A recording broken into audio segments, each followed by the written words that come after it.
말씀을 봉독합니다. 요한복음 10장 1절부터 12절. 목자의 음성을 따라가는 삶이라는 제목입니다. 양들은 이제 시력이 좋지가 않다 그래요. 그래서 청력이 발달했는데, 그래서 목자의 음성을 잘 안다 그럽니다. 예수님과 우리의 관계를 목자와 양의 관계로 비유를 합니다. 우리는 양이고 예수님은 목자예요.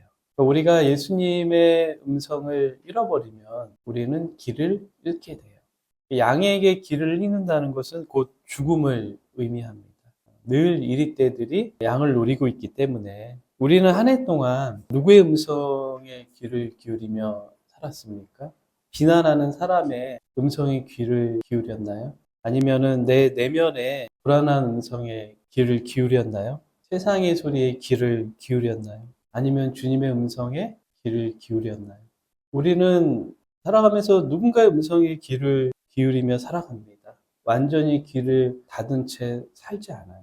삶에서 중요한 게 속도가 아니라 그러잖아요. 방향이 중요하다 그래요. 내가 어디로 가고 있는가. 멈출 필요가 있어요. 나는 무엇을 위해 살아가고 있는가. 인생의 본질적인 물음이죠. 나는 지금 제대로 방향을 잃지 않고 가고 있는가. 목자가 양들을 데리고 풀을 먹이기 위해서 굉장히 먼 순례의 길을 간다고 그래요.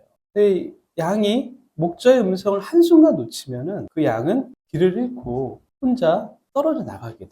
자기 생각에 더 좋은 풀을 먹기 위해서 더 좋은 곳이라고 생각되면서 가게 되면 목자의 음성을 놓치는 거예요. 어느덧 무리에서 이탈돼서 자기 혼자 그렇게 가다가 이리에 그냥 밥이 되는 거죠. 올 한 해 우리 교회의 목표를 목자의 음성을 따라가는 삶이라고 정했어요. 예수님의 음성에 귀 기울이는 삶. 오늘 하나님 나에게 무엇을 원하시는가? 그리고 이 말씀을 통해서 내가 보고 있는 하나님은 어떤 분이신가? 하나님 나에게 오늘 원하시는 게 무엇인가? 그런 것들을 우리가 매일매일 말씀을 갖고 하나님과의 시간을 갖는 거예요. 여기 이제 큐티라 그래요. quiet time. 여러분 말씀을 등한시하지 않기를 바랍니다. 많이 읽지 않다 할지라도 하루에 몇 절을 읽더라도 그 속에서 주님이 나에게 원하시는 것. 우리가 하루하루를 살면서 그 예수님을 의식하며 살고 있나요? 우리가 어떤 모임에서도 특별히 더 가까운 사람을 보면 반가워요. 그 사람이 딱 보이면 반가워요. 그 사람으로 인해서 마음의 안도감을 얻습니다. 학교에서도 그 친밀한 친구 때문에 학교 가는 게 즐겁죠. 마음이 편안하고. 깊은 우울증에 있는 사람들은 자기 삶에 의미 있는 사람이 없어요. 내가 의미 있게 생각하는 그 한 사람. 그 사람으로 인해서 우리가 살아갈 의미를 갖고 힘을 얻게 되는 거죠. 혼자 있을 때 혹시 대화한 적 있나요? 예수님과? 저는 그런 적이 있어요. 가끔씩 대화를 해요. 예수님과. 청년 때 그런 걸 많이 했던 것 같아요. 그럼 더 가까워지는 것 같고. 그분이 내 삶에 깊은 의미가 있다는 거죠. 그분과 대화한다는 게. 어떤 목사님은 담임 목사 결재란을 항상 비워둔다 그래요. 자기가 담임 목사인데 자기는 담임 목사라 생각을 안 하는 거예요. 그 결재란은 예수님의 결재란으로 자기도 항상 결제 서류를 들고 예수님께 가는 그 행위를 한다고 그래요. 항상 겸손한 마음으로. 나라의 최고 권력자인 대통령이 백성을 최고의 결제 라인으로 뒀다면 그러지 않았겠죠. 내 위에 아무도 없다고 생각하니까 자기 마음대로 할 수 있는 거죠. 최고의 결제권자는 국민이고 민심이 천심이라고 그랬죠. 왕정시대에도. 우리가 보통 진심으로 존경한다면 그분의 삶의 모습을 따라가게 되어 있습니다. 우리는 존경한다는 말을 너무 쉽게 하는 경향이 있어요. 그래서 아이들 멘토링 할 때 내가 존경하는 인물이 누구인가 그 공부를 해요. 왜냐하면 굉장히 중요해요. 내가 어떤 인물을 닮아갈 것인가. 가장 강력한 힘은 내가 가장 가까이서 보고 관계를 맺는 인물이 있을 때. 그래서 위대한 인물을 가까이서 경험한 사람은 그 훌륭한 인물이 될 확률이 굉장히 높죠. 누구의 제자? 제가 우리 청소년들, 청년들 만나면 그런 질문을 가끔씩 해요. 당신은 누구를 존경합니까? 그러면 잘 생각하다가 대부분 누구 얘기하는지 알아요? 우리 아버지요. 그러니까 아버지는 존경의 대상, 어머니는 사랑의 대상. 이렇게 보통 얘기를 하는데 틀린 말은 아닌데 그만큼 존경의 대상이 없는 거죠. 인물을 학습을 안 했다는 거예요. 인물을 따라가는 거죠. 우리 사회에 얼마나 존경할 만한 인물이 많이 있습니까? 역사적으로 볼 때. 그래서 저는 예전에 교육청 전문 상담사 면접 볼 때 저한테 그 질문을 하더라고요. 존경하는 인물이 있습니까? 저는 그때 예수님이라 그러면 좀 떨어질 것 같아서 그때 뭐라 그랬냐면 다산 정약용을 존경합니다. 왜냐하면 그 유배 환경에서 어려움 속에서 자신이 해야 할 일들을 자신의 삶을 충실히 살아간 그 면이 참 존경스럽습니다. 여러분 존경하는 사람들을 찾기를 바랍니다. 그게 젊은 시절의 과제예요. 그의 삶을 닮아가는 것. 저는 저와 여러분이 첫 번째가 우리 예수님이기를 원합니다. 우리 예수님은 존경의 대상이면서 우리 사랑의 대상이죠. 왜냐하면 인격체이기 때문에. 우리가 세종대왕과 사랑의 관계를 맺을 수는 없잖아요. 존경할 수 있어도. 만약에 누군가가 저는 세종대왕을 너무 사랑해요. 세종대왕님과 만나고 있어요. 그러면 그 친구는 저 폐쇄병동에 들어가야 돼요. 그러나 우리가 예수님은 실체적인 분이세요. 인격적인 분이죠. 지금도 나와 만나고 계시는 분. 우리가 그분을 가장 가까이에서 존경하고 친밀하게 지낸다면 그분을 닮아갈 수밖에 없는 거죠. 그분의 음성에 귀 기울이고.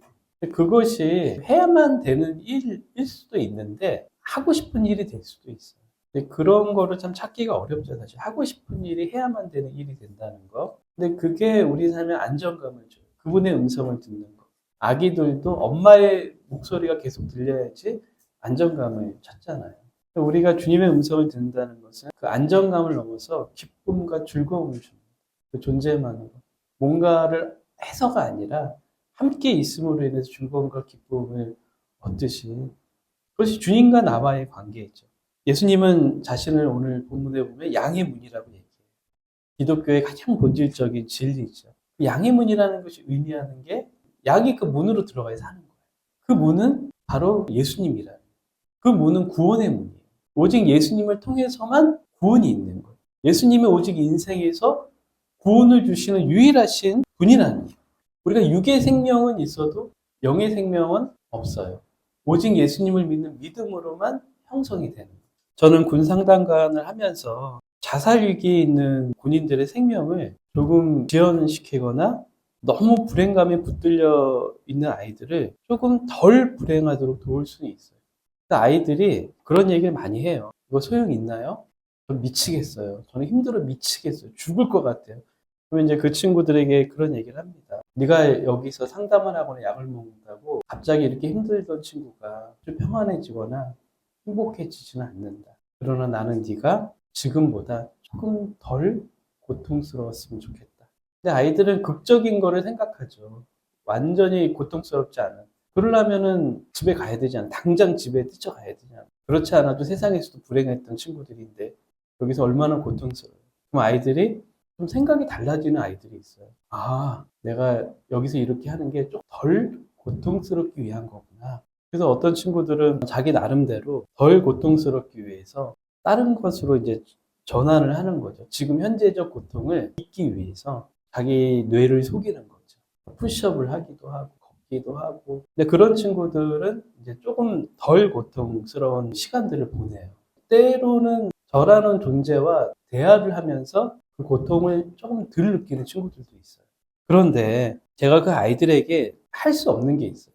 제가 그 아이들의 생명을 주거나 내가 인생의 길이라고 그 아이들에게 단언적으로 말할 수가 없어요. 그 아이들의 생명을 제가 줄 수가 없어요. 아이들이 힘들어하는 것 중에 하나가 어느 길로 가야 하나. 그래서 고등학교 때부터 결론을 내립니다. 인생은 돈이 많이 있어야 행복하구나. 또 나름대로의 결론을 내립니다. 근데 그렇게 살려고 하는데 그 길이 너무 힘든 거예요. 내가 과연 행복하게 편안하게 살 수 있을까? 자신들이 행복하지 못할 것에 대한 불행감이 너무 커서 지금의 삶이 불행해지는 거예요. 그러니까 사실은 자기 머릿속에서 다 만들어낸 것들. 실체가 아닌. 주님은 우리를 초청해요. 우리가 어느 길로 가야 진정으로 행복하고 그 길이 참된 길인가를 주님은 말씀하십니다. 그래서 오늘 나는 양의 문이다. 그렇게 얘기해요. 나로 말미암아 들어가면 구원을 얻으리라. 너무나 많은 사람들 모두가 구원이 필요하지만 예수님 앞으로는 나가지 않습니다. 지금도 그래요. 시대가 깊어질수록 그런 것들이 너무 많아요. 사실 종교도 많잖아요. 모든 종교가 나에게 구원을 줄 것처럼 사람들은 생각을 하잖아요. 인간이 만들어낸 종교 중에 어느 것을 선택해도 상관없어. 어차피 내 마음 편하려고 믿는 거야. 이렇게 단순하게 접근을 하죠. 성경은 못을 박아요. 예수님이 그렇게 말씀하셨잖아요. 내가 곧 길이요, 진리요, 생명이니. 그 말씀 앞에 다 정관사가 붙는다 그랬잖아요. The way, the truth, the life. 그 더라는 건 뭐냐면 오직 하나밖에 없다는 거예요. 다른 길은 없다는 거예요. 세상 사람들에게 이렇게 얘기하면 기독교를 이제 독선으로 얘기합니다. 근데 우리가 이것을 포기하면은 그래 불교에도 구원이 있어 이렇게 얘기해버리면 이미 끝난 거예요. 성경은 다 무너지는 거예요. 예수님의 말씀은 다 무너지는 거예요. 내가 참 생명을 얻는 길은 예수님 한 분밖에 없다는 거예요. 다른 길은 없다는 거예요. 우리가 예수님을 믿으면 구원과 생명을 얻고 오늘 9절 10절을 보면 들어가며 나오며 꼴을 얻는다 그랬어요. 그러니까 우리가 목자의 음성을 듣는 삶을 살면 매일의 삶이 그분을 인해서 오는 풍성함이 있다. 들어가며 나오며 꼴을 얻는다는 거는 그분으로 인한 어떤 기쁨이 있고 그분으로 인한 만족과 평안과 위로가 있는 거죠. 진정한 인생의 풍성함을 그분에게서 찾는다는 거예요. 참 생명을 얻는 거죠. 그분은 선한 목자라고 얘기합니다. 선한 목자. 우리 교회도 선의 교회잖아요. 선하다는 개념은 우리에게 없는 개념이에요. 많은 사람들이 제가 선의로 그렇게 했습니다. 막 그렇게 쓰는데 사실 인간에게는 선의가 없어요. 선하다는 개념이 인간에게는 없습니다. 착하게 살려고 노력해도 인간은 선할 수 없는 존재라는 걸 성경이 얘기해요. 오직 선하신 분은 예수 그리스도 한 분밖에 없어요. 오직 하나님 한 분밖에 없다는 거예요. 그래서 매일 그분의 음성을 듣고 그분을 따라가면서 나는 선함이 없지만 오직 그분의 은혜와 은총으로 죄사함을 받고 그분이 인도하시는 길을 매일매일 따라가는 거예요. 우리는 선할 수 없는 존재예요. 매일매일 그분의 음성을 듣고 살아가야 되는 우린 양이에요. 양. 근데 인간은 태생이 시력이 굉장히 안 좋은 것 같아요. 뭐냐면 진리에 대해서 굉장히 어두운 존재, 유혹에 약한 존재인 거죠. 양은 목자에게 자기 삶을 맡깁니다. 우리도 우리의 삶을 주님께 맡길 수 있길 바랍니다. 그 믿음이 날로 커질 수 있길 바랍니다. 삶이 불안으로 휩싸이고 어찌할 바를 모를 때 이 믿음을 붙들길 바랍니다. 믿음은 나를 지탱해주는 강력한 힘이에요. 나의 선한 목자 되신 예수님, 그분을 붙들고 우리가 그분을 의지하면서 하루하루 이렇게 살아갈 수 있길 바랍니다.